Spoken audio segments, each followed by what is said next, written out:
Hello, my YouTube family.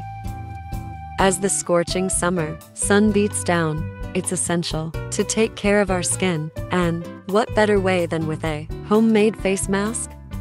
Today, I will show you how to create a refreshing and rejuvenating face mask using simple ingredients you likely already have at home. First, let's start with gram flour, known for its exfoliating properties. Take 2 spoons of gram flour.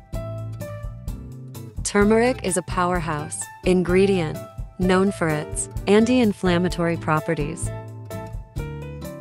Sprinkle in a pinch of turmeric. Yogurt is rich in lactic acid, which helps to tighten pores. 1 tsp yogurt. Honey helps to lock in moisture, leaving your skin hydrated and glowing. Add 1 tsp honey. Mix all these ingredients together until you get a smooth, creamy consistency. Once your mask is ready, apply an even layer onto your face, avoiding the delicate eye area. Allow the mask to dry for about 15-20 minutes. After the time is up, gently rinse off the mask with lukewarm water. Your skin will feel refreshed and revitalized. Thanks for watching. Don't forget to like and subscribe.